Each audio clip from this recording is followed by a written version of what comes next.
காதல் சிம்பிளாக சொல்லணுன்னாங்க வச்சுங்களேன். காதல் வந்து எனக்கு தெரிஞ்சு அம்மா அப்பா கிட்ட இருந்தால் தான் வரதான் உண்மையான இது நான் பார்த்த வரைக்கும். அதுதான் என்றைக்கும் மாறாதது. மாறவும் மாறாது, மாறவும் போகிறது கிடையாது. என்றைக்கா இருந்தாலும் என்னதான் நம்ம தப்பு செஞ்சாலும் என் புள்ள நைட்டு போகிறப்ப சாப்பிட்டியா, என்ன பண்ணுற அப்படின்னு கேட்பாங்க. என்னதான் தப்பு பண்ணாலும் ஏன் பொண்ணு ஒரு சில இடத்துல நான் கேள்விப்பட்ட வரைக்கும் நான் தெரிஞ்சவங்களை கேட்ட வரைக்கும் ஒரு சில அம்மா கேட்க மாட்டாங்க, போட்டு பரட்டி அடிக்கிறாங்க வீட்டில். இத்தனை மணிக்குள்ளே உள்ளார வரணும், இத்தனை மணிக்குள்ளே போகணும். ஸோ அதுவும் ஒரு விஷயம் என்னென்னா, தான் பையன் தான் பொண்ணுக்கு எதுவும் ஆகிடக்கூடாது அப்படிங்கிற ஒரு பயத்தில் தான் செய்கிறாங்க தவிர அது ஒரு அதீத காதல் தான். அது மாதிரி பார்த்தீங்கன்னா, ஒரு ஆண் ஒரு பெண் மீதோ, ஒரு பெண் ஒரு ஆண் மீதோ வைக்கிற காதல் வந்து அது நிலையான்னு கேட்டிங்கன்னா, அது முழுக்க முழுக்க என்றைக்குமே நிலை கிடையாது. அது ஏதாவது ஒரு சமயத்தில் ஏதாவது ஒரு கோணத்தில் அது மாறுது. அது சண்டைனால் மாறுதா, இல்லை ஏதோ ஒரு மனக்கசப்புனால மாறுதான்னு தெரியல. ஆனால் நிறையா மாறும். என்ன எனக்கு நான் கேள்விப்பட்ட வரைக்கும் என்ன நான் நினைக்கிறேன்னா, உங்களுக்கும் உங்கள் காதலனுக்கோ இல்லை உங்களுக்கும் உங்கள் மனைவிக்கோ ஏதோ ஒரு சண்டை வந்தாலும் ஃபஸ்ட்டு யாராவது ஒருத்தர் விட்டு கொடுத்து போகணும். விட்டு கொடுத்த போகிற இடத்துல காதல் வந்து கண்டிப்பாக 100% நிற்கும்.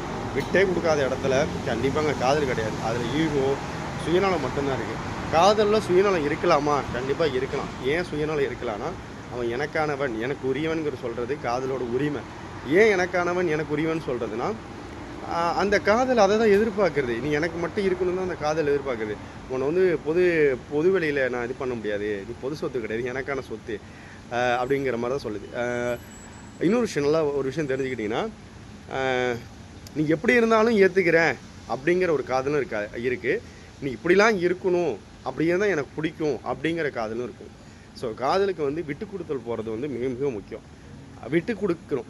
பொதுவாக வாழ்க்கையில் எல்லாத்தையும் விட்டு கொடுக்கணும். எது நடந்தாலும் சரி பரவாயில்ல, ஆமாம் ஆனது ஆச்சு பார்த்துக்கலாம் அப்படிங்கிற மனசு இருந்தால் நம்ம ஜெயிச்சிடலாம். காதல் அது அதிகப்படியாக இருக்கணும். ஒரு வேளை உங்கள் காதலியோ உங்கள் காதலனோ உங்கள்கிட்ட வந்து ஒன் இது சரியில்லை, இது தப்பு, இது திருத்திக்கணும்னு சொன்னால் திருத்திக்க பாருங்கள். இல்லை அது திருத்திக்க முடியலையா, என்னாட்டி இது முடியல, அது கொஞ்சம் நாள் ஆகும் அப்படின்னு ஒரு விஷயத்தை எடுத்து அவங்கள்ட்ட சொல்லணும். முதல்ல நம்ம வெளிப்படையாக பேசினா தான் உண்டு. ஆனால் இன்றைக்கி காலகட்டத்தில் அப்படி யாரும் பேசுகிறது கிடையாது. பேசுகிறதுக்கான வாய்ப்பு கொடுக்கறதில்ல. ஆனால் உணவு சண்டை போடுறது, இல்லைன்னா பிளாக் பண்ணுறது, இல்லைன்னா அந்த கான்டாக்டை விட்டு வெளில போயிடுறது, அடுத்த பர்சன் பேசுறது. என்ன ஆனாலும் நீ தான் எனக்கு, நான் தான் உனக்கு, நான் அந்த நம்பிக்கை வேணும். அந்த நம்பிக்கை இருந்தால் காதல் கண்டிப்பாக எப்பொழுதும் அழியாது. அந்த காலத்து காதல்லாம் எனக்கு தெரிஞ்சு ஏன் ஜெயிச்சிச்சு, ஏன் கரெக்டாக இருந்ததுன்னா, அந்த காலத்தில் அவங்க பேசுகிறதுக்கான இடைவேளைகள் ரொம்ப அதிகம். அவங்க பேசிக்கிறதுக்கான நேரங்கள் ரொம்ப அதிகம் மீன்ஸ் அது எப்படி சொல்கிறது, கண்டிப்பாக பேசுவாங்கன்னு சொல்ல வரல, பார்க்குறது பேசுகிறது குறைவு. ஆனால் இப்போ அப்படி கிடையாது. காதலிச்சாங்கன்னா உடனே பேசுகிறது, பழகுது, பார்க்குறது எல்லாமே அப்டேட் ஃபிங்கர் பிரிண்டில் நடக்குது. ஸோ இன்றைக்குள்ள யதார்த்தங்கள் நிகழ்வுகள்